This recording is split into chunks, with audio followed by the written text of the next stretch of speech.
हे दोस्तों नमस्कार। एक बार फिर से स्वागत है आपके अपने यूट्यूब चैनल देव जी के ट्रिक्स में। तो दोस्तों हम यहाँ पर डेली की तरह यहाँ पर 3 बजे मॉडल पेपर आपका सॉल्व करेंगे जो लेखपाल का है। इससे पहले आपके ग्रामीण परिवेश, साथ में आपका हिस्ट्री, पॉलिटी, ज्योग्राफी आदि के भी आपके यहाँ पर वीडियो बनाए गए हैं, तो उनको भी आप प्लेलिस्ट के माध्यम दे सकते हैं। ठीक है, तो चलते ही स्टार्ट करते हैं। सभी को जय हिंद, सभी को जय हिंद। चलिए, आवाज़ आ रही है?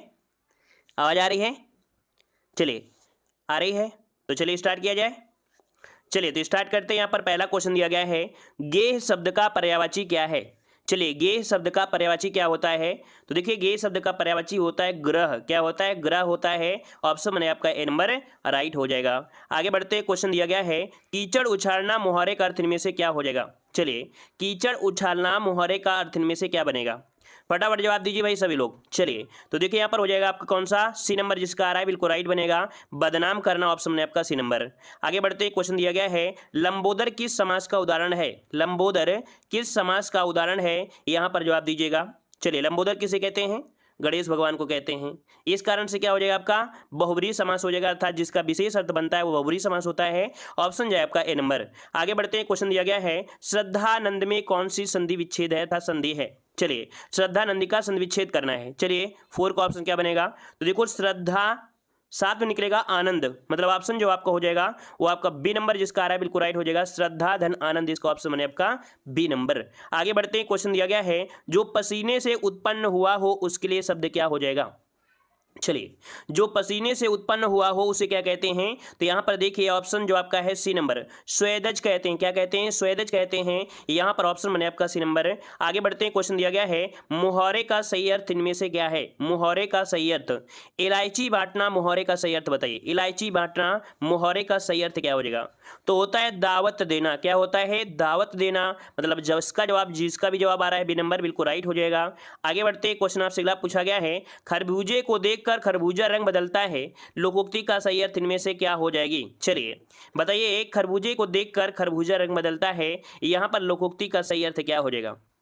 चलिए, कहते हैं ना, संगति का असर अवश्य पड़ता है, कितना भी बचकर रहो, लेकिन संगति क्या होती है? बहुत खतरनाक होती है। अगर आप अच्छे के साथ अच्छी संगत करेंगे तो अच्छे बनेंगे, और किसी के साथ गलत संगत करेंगे अर्थात गलत व्यक्ति है तो गलत संगति का असर गलत पड़ेगा। इसलिए अच्छे लोगों का संगत करना चाहिए। यहाँ पर ऑप्शन बने आपका ए नंबर।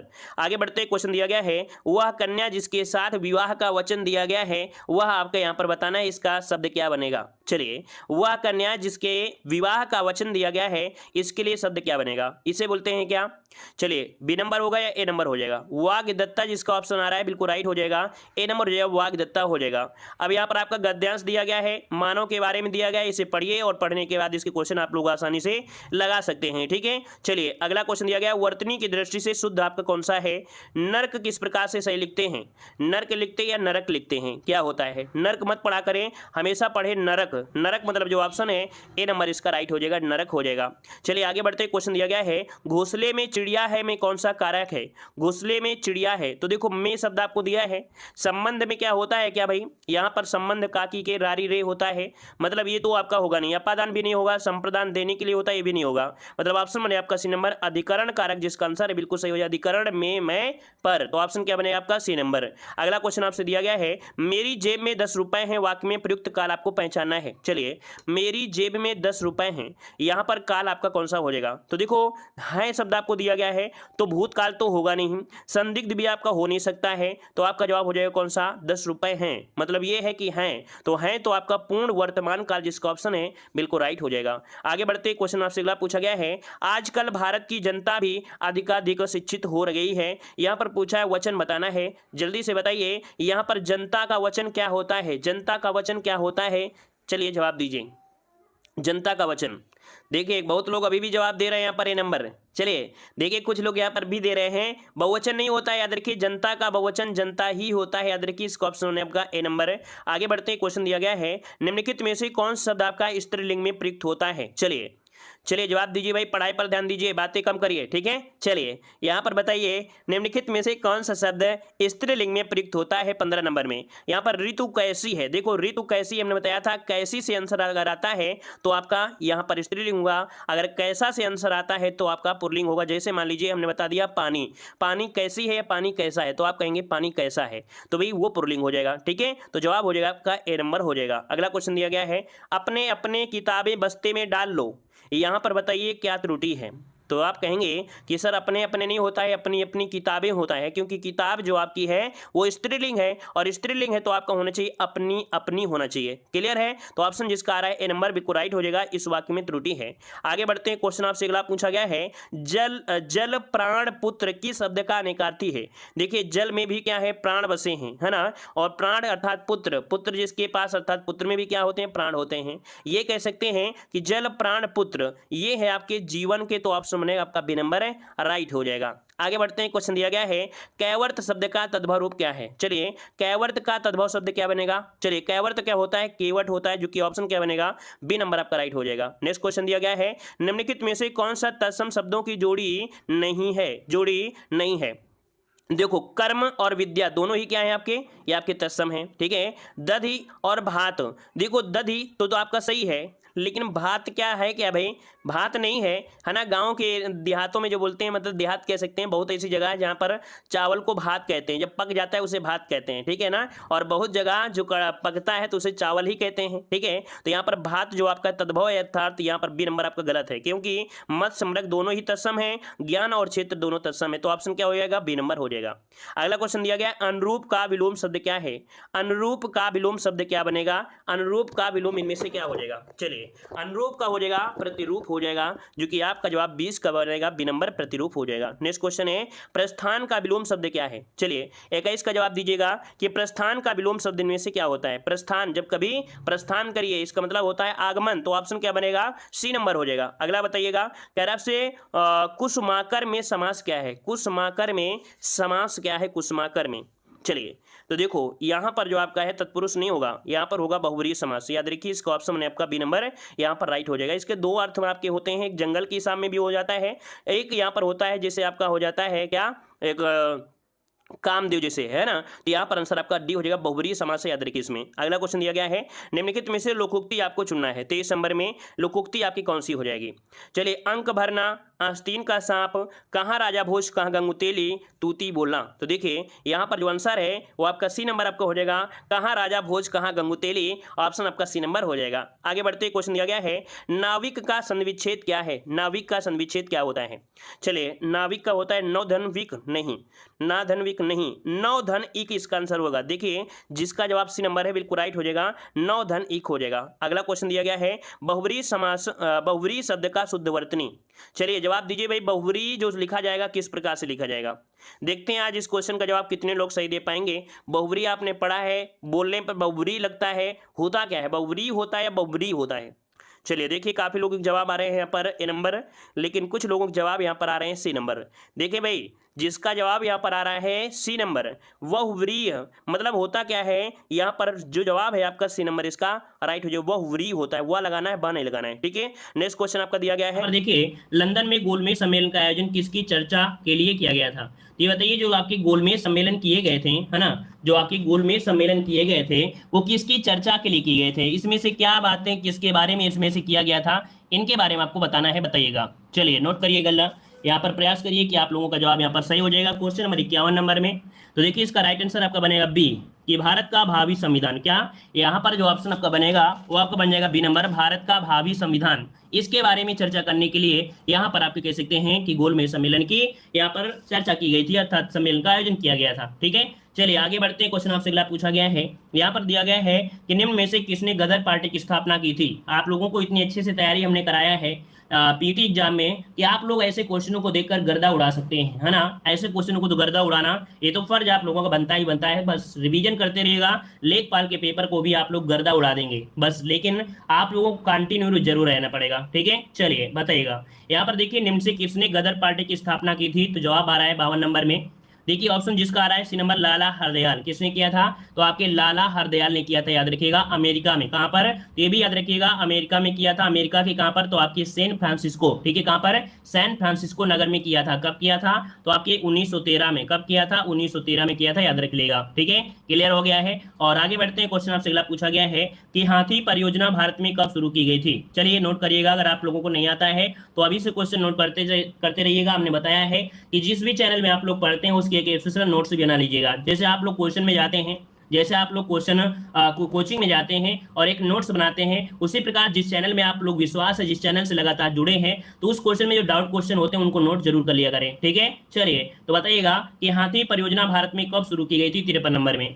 तो ऑप्शन आपका बनेगा ये नंबर 1992 में। कैसे याद रखेंगे? 1992 याद रखिए, 1992 की गई थी, वो भी फरवरी में की गई थी, ठीक है ना। और इस प्रकार से ऑप्शन क्या बनेगा? ए नंबर आपका राइट हो जाएगा। इसका उद्देश्य क्या होता है? तो भाई हाथी के आवास और उनमें भारत में जो जंगली एशियाई आपके हाथी हैं उनके व्यवहार जनसंख्या में संरक्षण करने के लिए, ठीक है ना, उनका प्रबंधन करने के लिए, उनका विकास करने के लिए ये परियोजना आपकी शुरू की गई थी 1992 में, ठीक है। आगे बढ़ते क्वेश्चन दिया, भारत का राष्ट्रपति किसका एक अभिन्न अंग होता है? भारत का जो राष्ट्रपति होता है ये अभिन्न अंग होता है, किसका होता है? चलिए संसद का, लोकसभा का, राज्यसभा का या मंत्रिपरिषद का होता है? तो आपको याद होगा कि जो आपकी संसद बनती है, लोकसभा, राज्यसभा, और किससे? तो आपके राष्ट्रपति के द्वारा बनती है। तो ऑप्शन क्या हो जाएगा? ए नंबर इसका राइट हो जाएगा, ठीक है। आगे बढ़ते हैं, क्वेश्चन दिया गया है कि अम्ल वर्षा वायु में किसके अधिक संद्रण के कारण होती है? अम्ल वर्षा का आपने नाम सुना होगा। अब ये बताइए वायु में कौन सी गैस हो जाती है, अधिक हो जाती है, जिसके माध्यम से अम्ल वर्षा होती है? तो देखिए यहाँ पर आपकी SO2 क्या होती है? SO2 होती है सल्फर डाइऑक्साइड, और आपकी क्या होती है? NO2 होती है। तो कुल मिला के यहाँ पर जो 55 का ऑप्शन जितने लोग भी दिया है, यहाँ पर बी नंबर है कि आपके सल्फर डाइऑक्साइड और नाइट्रस ऑक्साइड के मिलाने से क्या बनता है? एक संद्रण, जो कि आपका क्या होता है? यहाँ पर अम्ल वर्षा बन जाती है। तो ऑप्शन बी नंबर इसका नोट कर लीजिएगा। आगे बढ़ते हैं, क्वेश्चन दिया गया है टिप्पानी निम्न से किस राज्य का लोक नृत्य है? चलिए भाई स्पेशल डोज देखते रहिएगा, प्लेलिस्ट में जो बने हैं स्पेशल डोज, तो उसको जरूर देखते रहिएगा, क्योंकि आपके पीटी एग्जाम में स्पेशल डोज में जो कि हमने बताया भी था, तो 7 से 8 नंबर आपको बिल्कुल सामने वैसे क्वेश्चन देखने को मिल गए थे, सेम टू सेम क्वेश्चन। तो इसलिए स्पेशल डोज आप लोग अभी से देखना शुरू कर दीजिएगा, ठीक है। चलिए बताइएगा यहाँ पर टिप्पानी जो आपका दिया गया है कहाँ का है? 56 नंबर में। तो 56 के बाद क्या बनेगा? यहाँ पर आपके गुजरात का है। कहाँ का है? गुजरात का है। ऑप्शन क्या बन जाएगा? सी नंबर, ठीक है। आगे बढ़ते क्वेश्चन दिया गया है भारतीय रिजर्व बैंक का राष्ट्रीयकरण किस वर्ष हुआ था? इस क्वेश्चन को देखकर तो आप लोग बिल्कुल तरीके से उड़ा सकते हैं, क्योंकि ऐसे क्वेश्चन तो आपने बहुत बार पढ़ा है। चलिए बताइएगा कि भारतीय रिजर्व बैंक का राष्ट्रीयकरण पूछा गया, स्थापना नहीं पूछा, अर्थात आरबीआई का जो राष्ट्रीयकरण किया गया था ये कब किया गया था? जवाब दीजिएगा। तो ऑप्शन आ रहा है 49 नंबर में। चलिए सी नंबर।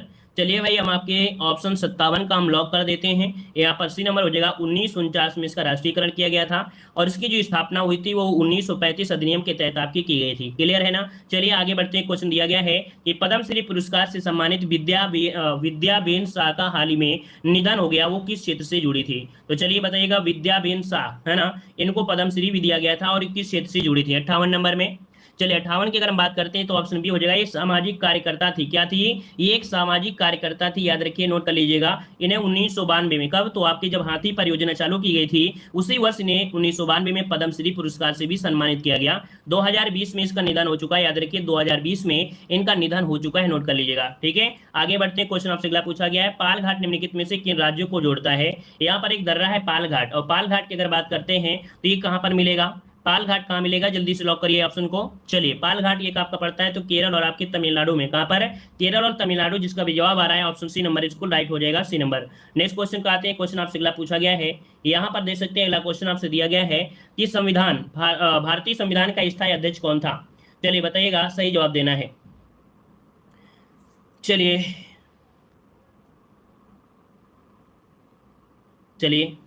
भैया कह रहे हैं 59 का ऑप्शन बी करिए। तो भाई पालघाट जो दर्रा है ये आपके केरल में है, केरल और तमिलनाडु में है, ठीक है, महाराष्ट्र में नहीं है। महाराष्ट्र में तो आपका भोरघाट है, ठीक है, और थालघाट है, ठीक है। महाराष्ट्र में याद रखिए भोरघाट है, नोट कर लीजिएगा, भोरघाट, और आपका कौन सा है? थालघाट। ये कहाँ पड़ता है? तो आपके महाराष्ट्र में पड़ते हैं, अर्थात आपके महाराष्ट्र में पड़ते हैं। हमने एक ट्रिक भी बताया था, और ट्रिक आपको बहुत ही जबरदस्त बताया था कि यहाँ पर जो माँ होती है, क्या होती है? माँ जो होती है वो सुबह सुबह, अर्थात सुबह को बोलते हैं भोरघाट, भोर होते हुए वो थाली लेके क्या करने जाती है? पूजा करने जाती हैं, क्या करने जाती हैं, पूजा करने। जो माँ से हो गया महाराष्ट्र, महाराष्ट्र, ठीक है, माँ भोर होते ही थाल लेके पूजा करने जाती हैं। तो ये तो भैया आपको यहाँ पर ये महाराष्ट्र हो गया। अब ये पालघाट जो आपका है वो आपके केरल में है, नोट कर लीजिएगा, इससे ज्यादा आपको कुछ नहीं बताया जा सकता है, ठीक है ना, नोट कर लिए, ट्रिक आपको हमेशा याद रहेगी। आगे बढ़ते हैं, संविधान सभा का स्थायी अध्यक्ष इनमें से कौन हो जाएगा, यहाँ पर 60 नंबर को जवाब देना है। चलिए नोट करिएगा, ऑप्शन आपका आ रहा है यहाँ पर डॉक्टर राजेंद्र प्रसाद। देखिए जिसका जवाब आ रहा है B number, doctor Rajendra Prasad, जो आपके स्थायी अध्यक्ष थे। आपको पता होगा कि यहाँ पर स्थायी अध्यक्ष भी रहे और आपके स्थायी अध्यक्ष, अर्थात जो आपके यहाँ पर जो स्थायी अध्यक्ष थे वो संविधान की जो दूसरी मीटिंग हुई थी, दूसरी मीटिंग में आपके डॉक्टर राजेंद्र प्रसाद को स्थायी अध्यक्ष बनाया गया था, ठीक है। आगे बढ़ते हैं, क्वेश्चन आपसे अगला पूछा गया, पहले थे आपके अस्थायी थे सच्चिदानंद, है ना, और यहाँ पर स्थायी कौन हो गए हैं, तो आपके यहाँ पर राजेंद्र प्रसाद थे। दोनों पॉइंट आपको याद होगा, बहुत इजी क्वेश्चन है। अगला क्वेश्चन दिया गया है, कह रहा आपसे यहाँ पर दिया गया है 61 दिया गया, निम्न से किसमें संवहन होता है, केवल ठोसों द्रव में, केवल द्रव और गैसों में, केवल गैसों और द्रव में, ठोसों द्रव और गैसों में। 61 नंबर में तो यहाँ पर देख सकते हैं ऑप्शन क्या बनेगा, तो यहाँ पर जिसका भी जवाब आ रहा है बी नंबर, केवल द्रव और गैसों में जो होता है वो संवहन क्रिया होती है, ठीक है। आपको याद कैसे रखना है, जैसे कि मान लीजिए यहाँ पर, मान लीजिए कोई आपका बाल्टी है और बाल्टी में अगर आप लोग पानी भर देते हैं तो आप देखते हैं कभी कभी पानी की जो बूंदें होती हैं छोटी छोटी बाहर आपको देखने को मिल जाती हैं। आपके घर में गैस सिलेंडर होगा, गैस सिलेंडर में क्या होता है, जब कभी आप पानी में रख देते हैं तो उसके बाहर भी आपको ठंडा ठंडा दिखाई देता है और पानी की बूंदें भी दिखाई देती हैं। तो इससे भी आपको याद रखिएगा, ऑप्शन बी हो जाएगा, द्रव और गैसों में होता है, ठीक है, ठोसों में संवहन क्रिया नहीं होता है, नोट कर लेगा।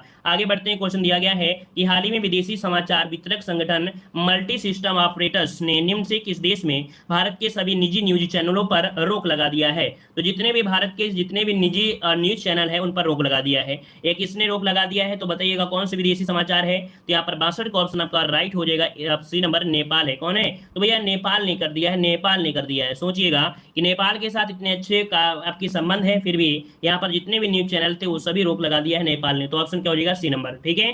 आगे बढ़ते हैं, क्वेश्चन आपसे अगला पूछा गया है, राष्ट्रीय रासायनिक प्रयोगशाला कहाँ पर स्थित है, राष्ट्रीय रासायनिक प्रयोगशाला कहाँ पर स्थित है 63 नंबर में। चलिए 63 का ऑप्शन लॉक करिएगा। चलिए जवाब दीजिए 63 नंबर में। यहाँ पर देखिए ऑप्शन जिसका सी आ रहा है पुणे में, राष्ट्रीय रासायनिक प्रयोगशाला कहाँ पर है, तो ये पड़ती है आपके पुणे में, याद रखिएगा, नोट कर लीजिएगा, ठीक है। अगर आपसे पूछे इसकी स्थापना कब की गई थी, तो 1950 में। कब की गई थी, तो 1950 में इसकी स्थापना की गई थी, ठीक है। आगे बढ़ते हैं, क्वेश्चन दिया गया है, सूर्य में ऊर्जा की उत्पादन की प्रक्रिया का नाम क्या है। तो भाई सूर्य से आपको क्या मिलती है, ऊर्जा मिलती है। ये प्रक्रिया क्या होती है, नाभिकीय संलयन प्रक्रिया होती है ना, क्या होती है, ऑप्शन सी हो जाएगा, नाभिकीय संलयन प्रक्रिया के माध्यम से हम लोगों को क्या मिलती है, सूर्य से ऊर्जा होती है और आपको प्राप्त भी होती है, सूर्य से ऊर्जा निकलती है, ठीक है। आगे बढ़ते हैं, क्वेश्चन दिया गया है कि किस राज्य में राष्ट्रीय उद्यान वैली ऑफ फ्लावर्स स्थित है। किस राज्य में राष्ट्रीय उद्यान valley of flowers, valley of flowers जो स्थित है ये आपके कहाँ पर स्थित है, नोट करिएगा। चलिए भाई जवाब दीजिएगा, और आप जवाब आ रहा है उत्तराखंड, है ना, बिल्कुल सही है, नोट कर लीजिएगा। यहाँ पर उत्तराखंड को हम लोग वैली ऑफ फ्लावर्स के नाम से भी जानते हैं, ऑप्शन आपका ये हो जाएगा। नेक्स्ट क्वेश्चन दिया गया है कि केंद्रीय रक्षा मंत्री राजनाथ सिंह ने 9 जुलाई 2020 को वीडियो कॉन्फ्रेंसिंग से जम्मू कश्मीर में सीमा सड़क संगठन जो कि आपका BRO है द्वारा बनाए गए कितने नए पुलों का उद्घाटन किया है। तो चलिए बताइए, जम्मू कश्मीर में देख सकते हैं कि 9 जुलाई 2020 को यहाँ पर कितने पुल आपके बनाए जा चुके थे। यहाँ पर 66 का अगर हम बात करते हैं तो ऑप्शन आपका हो जाएगा बी नंबर। यहाँ पर आपकी 6 कितने, तो आपकी 6 बनाए गए थे, तो ऑप्शन क्या हो जाएगा, यहाँ पर आपका बी नंबर राइट हो जाएगा, ठीक है, जिसमें से आपकी लगभग 43 करोड़ की लागत यहाँ पर हुई थी, ठीक है। आगे बढ़ते हैं, क्वेश्चन आपसे दिया गया है, कांग्रेस की पहली महिला अध्यक्ष इनमें से कौन थी। कांग्रेस की पहली महिला अध्यक्ष इनमें से कौन थी, एनी बेसेंट सरोजिनी नायडू, नेली सेन गुप्ता, या आपके यहाँ पर दिया अरुणा असफ अली, कौन सा हो जाएगा, एनी बेसेंट। चलिए लॉक कर दीजिए, ऑप्शन आपका ये हो जाएगा। यहाँ पर याद रखिए एनी बेसेंट ये कांग्रेस की पहली महिला अध्यक्ष थी, ऑप्शन आपका ए नंबर राइट हो जाएगा। अगला क्वेश्चन दिया है कि भारत में न्यूनतम आबादी वाला राज्य क्या है। न्यूनतम आबादी जो आपकी है वो आपकी कहाँ पर है, अरुणाचल प्रदेश में, सिक्किम में, उत्तराखंड में, या मिजोरम में। चलिए 68 नंबर में। चलिए 68 की अगर बात करते हैं तो आपका जवाब क्या हो जाएगा, तो याद रखिए हमने आपको बताया था, एक ट्रिक बताया था, उसके मन ने कहा ब्याह कब हुई, है ना, क्या बोला था हमने, तो आपको बताया था एक ट्रिक हमने बताया था, उसके मन ने कहा ब्याह कब हुई। एक ट्रिक से पूरी जनगणना खत्म हो जाती है। एक ही ट्रिक है, उसके मन ने कहा ब्याह कब हुई, ठीक है। तो उसी ट्रिक से आपका ऊ से होता है उत्तर प्रदेश सर्वाधिक जनसंख्या, और सी से होता है सिक्किम, सिक्किम में न्यूनतम जनसंख्या। इस प्रकार से ऑप्शन क्या हो जाएगा, बी नंबर आपका हो जाएगा, सिक्किम जो कि आपका न्यूनतम आपकी है। सबसे ज्यादा कहां पर है, तो आपकी यूपी में है, ठीक है, नोट कर लीजिएगा। अगर आपने नई वीडियो देखा है तो हमारे इस चैनल का पहला वीडियो, सबसे पहला वीडियो हमारा था जो कि आपकी जनगणना से था, पहला वीडियो हमारा 3 मिनट का वीडियो था, पूरी जनगणना खत्म हुई थी, ठीक है। आगे बढ़ते हैं, क्वेश्चन आपसे दिया गया, भारतीय राष्ट्रीय कांग्रेस का प्रथम मुसलमान अध्यक्ष इनमें से कौन था। बताइए भारतीय राष्ट्रीय कांग्रेस का प्रथम मुस्लिम अध्यक्ष इनमें से कौन था। मोहम्मद अली जिन्ना थे, बदरुद्दीन तैयब अली, या सर सैयद अहमद खान, या अबुल कलाम आजाद। चलिए ऑप्शन आ रहा है बी नंबर, यहाँ पर आपकी बदरुद्दीन तैयबजी कौन थे? तो ऑप्शन आपका बनेगा बी नंबर, बदरुद्दीन तैयबजी थे। नेक्स्ट क्वेश्चन दिया गया है कि हाल ही में किस देश ने चीन का राष्ट्रीय सुरक्षा कानून लागू होने की विरोध में हांगकांग के प्रत्यार्पण संधि को समाप्त करने की घोषणा कर दिया है? तो चलिए बताइएगा, प्रत्यार्पण जो संधि है, यहाँ पर एक देख सकते हैं राष्ट्रीय सुरक्षा कानून लागू हुआ है जिसका विरोध में हांगकांग के साथ आप कह सकते हैं ये समाप्त हो गया है। तो चलिए बताइए किस देश ने किया है? यहाँ पर 70 का ऑप्शन आपका राइट हो जाएगा, ए नंबर। ये आपके ऑस्ट्रेलिया। किसके साथ है? तो आपके ऑस्ट्रेलिया, ऑप्शन आपका बनेगा ए नंबर, राइट हो जाएगा। ठीक है, चलिए आगे बढ़ते हैं। क्वेश्चन दिया गया है प्याज का खाद्य भाग जो होता है क्या होता है? प्याज, आप लोग प्याज खाते हैं तो बताइए प्याज का खाने वाला जो भाग होता है उसे क्या कहते हैं? चलिए, रूपांतरित जड़ें होती हैं, वायु पुष्प होते हैं, वायु तना होता है, या गूदेदार पत्ते होते हैं? क्या जवाब देंगे? चलिए यहाँ पर देखो, तना आप लोगों ने दे दिया है, लेकिन खाने वाला भाग क्या ऑप्शन के अनुसार? क्या ऑप्शन के अनुसार जो आपको लगाना है वो क्या लगाना है? याद रखिए यहाँ पर जो गूदेदार जो पत्ता है, क्या पत्ते, ये पत्ते जो आपके हैं याद रखिए एक तना ही होते हैं, लेकिन हमको ऑप्शन के अनुसार लगाना है। तो ऑप्शन क्या लगाएंगे? यहाँ पर डी नंबर आपको लगाना है। ठीक है, हाँ, यहाँ पर अगर मान लीजिए तना सिर्फ दिया होता, ये ना दिया होता, तो हम लोग यहाँ पर लगा देते, लेकिन यहाँ पर जब ऑप्शन में दिया गया है डी नंबर, तो आप लोग डी नंबर लगाइएगा। ठीक है, चलिए आगे बढ़ते हैं। क्वेश्चन आपसे अगला पूछा गया, विश्व का पहला कृत्रिम उपग्रह छोड़ा गया था। विश्व का पहला कृत्रिम उपग्रह जो छोड़ा गया था, ये किसके द्वारा छोड़ा गया था? कौन से देश के द्वारा छोड़ा गया था? 72 नंबर में। चलिए 72 की अगर हम बात करते हैं तो याद रखिए सोवियत यूनियन द्वारा, अर्थात यहाँ पर देख सकते हैं 72 का ऑप्शन ए नंबर इसका राइट हो जाएगा। कब छोड़ा गया था? तो आपके 1957 में छोड़ा गया था, 4 अक्टूबर 1957 को छोड़ा गया था सोवियत संघ के द्वारा, याद रखिएगा। ठीक है, आगे बढ़ते हैं। क्वेश्चन आपसे दिया गया है यहाँ पर WHO अर्थात जिसे बोलते हैं हम लोग विश्व स्वास्थ्य संगठन, इसका मुख्यालय कहाँ पर है? चलिए बताइएगा, WHO का जो आपका मुख्यालय है वो आपके कहाँ पर है? 73 में। तो याद रखिएगा इसके यहाँ पर स्थापना की अगर हम बात करते हैं, चलिए जिनेवा, बिल्कुल सही है, जिनेवा जो कि आपके स्विट्जरलैंड में, ऑप्शन आपका बी हो जाएगा। अगर आपसे पूछे कि WHO की स्थापना कब की गई थी, तो 7 अप्रैल। कब? तो आपको 7 अप्रैल, याद रखिए 7 अप्रैल को विश्व स्वास्थ्य दिवस भी मनाते हैं। क्या 7 अप्रैल को विश्व स्वास्थ्य दिवस भी मनाते हैं? तो ये भी नोट रखिएगा, 7 अप्रैल 1948 को इस ऑर्गेनाइजेशन की या इस संगठन की स्थापना आपकी की गई थी। ठीक है, वर्तमान में देखा जाए तो 194 इसमें से क्या हो गए? सदस्य आपके हो गए हैं। ठीक है, चलिए आगे बढ़ते हैं। क्वेश्चन आपसे पूछा गया है, यहाँ पर दिया गया है निम्नलिखित में से कौन सा स्थान काशीदारी की चिकनकारी के लिए प्रसिद्ध है? आपकी यूपी जीके में हमने आपको बताया था चिकनकारी के लिए जो जाना जाता है, किसे जानते हैं? और ये चिकनकारी मुर्गा तंदूरी वाली नहीं है, ये चिकनकारी आपकी होती है कढ़ाई शैली है, जो सफेद कपड़े में कढ़ाई की जाती है, या किसी प्रकार का कपड़ा हो तो याद रखिए आपके लखनऊ को जाना जाता है चिकनकारी के लिए। ठीक है, आगे बढ़ते हैं। क्वेश्चन आपसे अगला पूछा गया है, यहाँ पर आपसे दिया गया है अशोक की प्रशासनिक नीति में भारी परिवर्तन किस घटना से आया? बताइएगा, अशोक की जो प्रशासनिक नीति थी उसमें परिवर्तन देखने को मिला, ऐसी कौन सी घटना इनके जीवन में घटित हुई थी? तो यहाँ पर तीसरी बौद्ध परिषद हुई थी, कलिंग युद्ध हुआ था, तो बिल्कुल ये है, ऑप्शन डी हो जाएगा। कलिंग युद्ध में इतना रक्तपात हुआ जिसको देखकर ये विक्षुब्ध हुए और यहाँ पर कभी भी नहीं युद्ध न करने की यहाँ पर शपथ खा लिया था। तो इस प्रकार से ऑप्शन क्या हो जाएगा? बी नंबर इसका राइट हो जाएगा, नोट कर लीजिएगा। ठीक है ना, और आगे बढ़ते हैं। क्वेश्चन आपसे अगला पूछा गया है, यहाँ पर आपका भाग नंबर 4 आ गया है, जो कि आपके ग्रामीण समाज विकास एवं जानकारी संबंधित है। क्वेश्चन दिया गया है कि निम्नलिखित में से कौन सी खरीफ की फसल है? खरीफ की फसल कब होती है? तो भैया खरीफ की फसल होती है जो कि आपकी जून जुलाई में बोई जाती है, अर्थात तो जो कि एक मौसमी है ना, मौसमी आपको होता है मानसून के आगमन पर ये बोई जाती है। कौन सी हो जाएगी? तो यहाँ पर कपास है, गेहूं है, चना है और आपका सरसों दिया गया है। 76 नंबर में क्या बनेगा?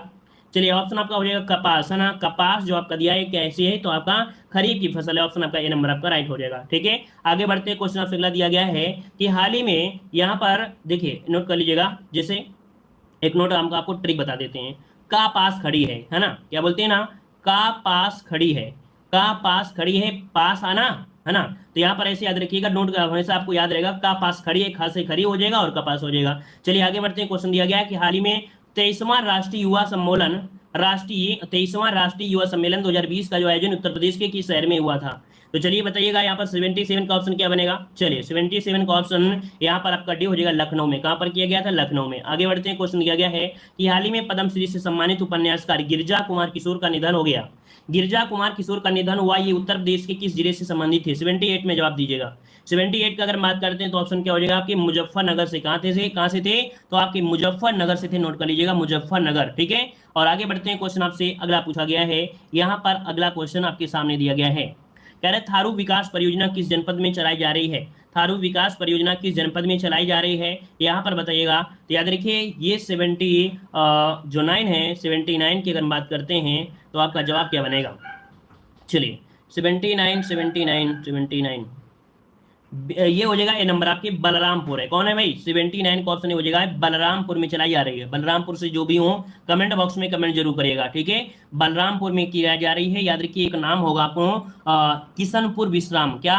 वहां पर एक जगह है आपकी किशनपुर विश्राम, जो कि बलरामपुर जनपद में पड़ता है, वहां पर चलाई जा रही थारू विकास परियोजना, ठीक है। आगे बढ़ते हैं, क्वेश्चन आपसे अगला पूछा गया है, कह रहा है उत्तर प्रदेश पिछड़ा वर्ग कल्याण विभाग की स्थापना कब की गई थी?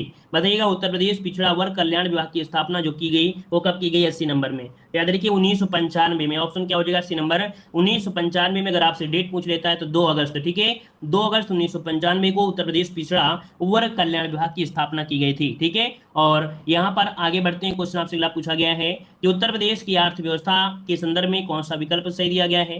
तो चलिए अब इकोनॉमिक्स की बात करते हैं। तो इकोनॉमिक्स में देख लेते हैं क्या यहाँ पर पॉइंट आपको सही होगा। यहाँ पर देखो दिया गया है, ए नंबर आपको दिया गया है कि प्रति व्यक्ति राष्ट्रीय आय व प्रति व्यक्ति राज्य आय में अंतर निरंतर बढ़ रहा है। बिल्कुल सही बात है। जो आय आपकी है वो आपकी परिवर्तन हो रहा है, ठीक है। फिर दिया गया संपूर्ण देश की तुलना में कुल कर्मियों में कृषकों का प्रतिशत उत्तर प्रदेश में अधिक है। ये भी सही दिया गया है। तो इसका मतलब है अब आपका जवाब यहाँ पर डी नंबर हो जाएगा। ए और बी दोनों इसमें से जवाब राइट बनेंगे। आगे बढ़ते हैं, क्वेश्चन दिया है उत्तर प्रदेश के बारे में क्या असत्य दिया गया है। अब यहाँ पर असत्य की बात करना है, ढूंढिए असत्य यहाँ पर क्या बन जाएगा।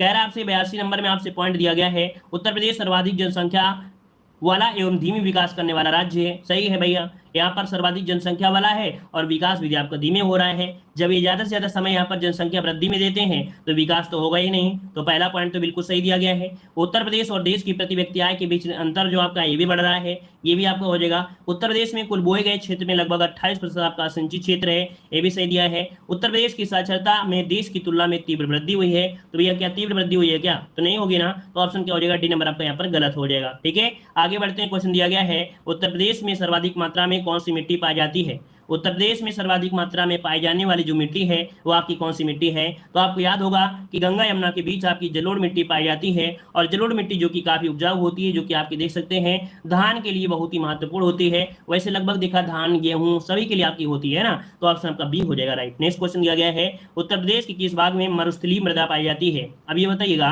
मरुस्थलीय मृदा अर्थात जैसे आपका बालुई मिट्टी है, अब बालुई मिट्टी आपको कहां पर मिलेगी? पूर्वी भाग में, पश्चिमी भाग में, उत्तरी भाग में या दक्षिणी भाग में? थोड़ा सोच समझ के जवाब दीजिएगा, लेकिन अच्छे से जवाब दीजिए और पूरी तरीके से यहाँ पर इस प्रश्न को बिल्कुल 100% सही करना है, ठीक है। चलिए जवाब क्या बनेगा 84 नंबर में। चलिए भाई आप लोग इतनी स्पीड में है, इतनी स्पीड में कि अगले क्वेश्चन का जवाब दे रहे हैं। चलिए 84 का डी दे रहे हैं। तो बस यही तो आपको आप लोगों से उम्मीद थी। यहाँ पर याद रखिएगा ये आपका कह सकते हैं क्या है, ये पूर्वी भाग है, ये पश्चिमी भाग है ना। ये आपका पूरब है, ये आपका पश्चिम है। अभी बताइए राजस्थान कहाँ पड़ता है? राजस्थान कहाँ पड़ता है? तो भाई राजस्थान जो आपका पड़ता है वो आपके कहाँ पड़ता है? आपके पश्चिमी एरिया में पड़ता है। तो आपको हमेशा ऐसे ही याद रख लीजिए, तुक्का लगा के कर सकते हैं। तो यहाँ पर क्या हो जाएगा? तो 84 का ऑप्शन आपका भी हो जाएगा। जो पश्चिमी भाग है यहाँ पर मरुस्थलीय मृदा आपकी पाई जाती है, ठीक है। आगे बढ़ते हैं, क्वेश्चन आपसे अगला पूछा गया है, यहाँ पर दिया 12वीं योजना में कितना अतिरिक्त विद्युत उत्पादन का लक्ष्य रखा गया था? जो 12वीं पंचवर्षीय योजना आपकी 2012 से लेकर 17 तक आपकी थी, उसमें से विद्युत उत्पादन के लिए अतिरिक्त यहाँ पर लक्ष्य रखा गया था। कितने विद्युत के लिए लक्ष्य रखा गया था? 85 नंबर में। चलिए 85 नंबर की अगर हम बात करते हैं तो यहाँ पर आपका जवाब इनमें से राइट क्या बनेगा? तो आपका 16274 मेगावाट, ठीक है। क्या हो जाएगा? 16274 मेगावाट आपका इसका जवाब राइट हो जाएगा, ठीक है। और आगे बढ़ते हैं, क्वेश्चन आपसे अगला पूछा गया है, परीक्षा तापी परियोजना उत्तर प्रदेश में कहाँ पर स्थित है? परीक्षा तापी परियोजना जो आपकी है आपकी कहाँ पर स्थित है? नोट करिएगा, आपके झांसी में है। कहाँ पर है? तो आपके झांसी में है। यहाँ पर 86 का ऑप्शन क्या बन जाएगा? आपका ऑप्शन डी हो जाएगा, झांसी में है, ठीक है। चलिए और आगे बढ़ते हैं, क्वेश्चन आपसे अगला पूछा गया है, उत्तर प्रदेश का वह शहर जहां देश का प्रथम हाथी समर्पित विशेष अस्पताल खोला गया है? तो देखिए हाथियों के लिए यहाँ पर एक अस्पताल खोला गया है। कहाँ पर खोला गया है? चलिए आपको याद होगा, एक करंट अफेयर आपको बताया भी गया है, मथुरा में। कहाँ पर खोला गया है? तो आपके मथुरा में खोला गया है। हाथियों के लिए आपका अस्पताल है, याद रखिएगा, विशेष प्रकार से इन्हीं के लिए आपका है, ठीक है। कहाँ पर है? तो आप लोगों ने बचपन में खाया होगा चुरमुरा। क्या खाया होगा? चुरमुरा खाया है कि नहीं खाया है? ये तो भाई हमारे फतेहपुर में चुरमुरा बोलते हैं, जिसे आप लोग बोलते हैं पोल्ला, है ना। उंगली में फंसा लेते हैं और खाया करते थे। तो भैया हमारे एरिया में तो इसे चुरमुरा भी बोल देते हैं, ठीक है। तो भैया चुरमुरा गांव में ही किया गया है। याद रखिए ये जो आपका अस्पताल है वो चुरमुरा गांव में किया गया है। नोट कर लीजिएगा, आपकी मथुरा हो जाएगा ऑप्शन बी, ठीक है। चलिए आगे बढ़ते हैं, क्वेश्चन आपसे अगला पूछा गया है, इस राज्य में हाल ही में दामिनी हेल्पलाइन सेवा शुरू की गई है। तो दामिनी हेल्पलाइन सेवा जो शुरू की गई है कहाँ पर शुरू की गई है, 88 के जवाब दीजिएगा। तो देखो आप लोगों को लग रहा है कि बिल्कुल इजी है, तो जी हाँ बिल्कुल इजी है, पढ़ने वाले बच्चों के लिए बिल्कुल इजी होगा, याद रखिएगा। ठीक है, यहाँ पर ऑप्शन आपका हो जाएगा सी नंबर, उत्तर प्रदेश में की गई है। आगे बढ़ते हैं, क्वेश्चन दिया गया उत्तर प्रदेश में पाए जाने वाले प्रमुख जो आपके खनिज हैं वो आपके कौन है, 89 नंबर में। चलिए बताइए कौन से खनिज आपके प्रमुख रूप से पाए जाते हैं, 89 का ऑप्शन इनमें क्या बनेगा। तो देखो यहाँ पर दिया है तांबा, ग्रेफाइट और डोलोमाइट, और साथ में आपका लाइम स्टोन दिया गया है। तो ऑप्शन बी नंबर आपका हो जाएगा, यहाँ पर लाइम स्टोन और आपका डोलोमाइट, ये आपके मुख्य रूप से इनमें से पाए जाते हैं। तो ऑप्शन क्या हो जाएगा, यहाँ पर आपका बी। अब आपके दिमाग में आया कि लाइम स्टोन हमने नहीं पढ़ा, तो भैया आपने चूना पत्थर पढ़ा है कि नहीं पढ़ा है। ये जो चूना पत्थर पड़ा है, चूना पत्थर को ही हम लोग बोलते हैं क्या, लाइम स्टोन बोलते हैं। ठीक है, नोट कर लीजिएगा कि चूना पत्थर को ही लाइम स्टोन कहते हैं। तो आपकी उत्तर प्रदेश में चूना पत्थर, आपका डोलोमाइट के ये जो आपके कह सकते हैं अधिक से अधिक आपके खनिज आपके हैं। ठीक है, याद रहेगा। चलिए आगे बढ़ते हैं, क्वेश्चन आपसे अगला पूछा गया है, यहाँ पर दिया गया है अगला क्वेश्चन कि किस पंचवर्षीय योजना में उत्तर प्रदेश में सबसे कम औद्योगिक विकास दर आपका हुआ था। तो सबसे कम औद्योगिक विकास दर जो आपका हुआ, एक कौन सी पंचवर्षीय योजना में हुआ, 90 नंबर में।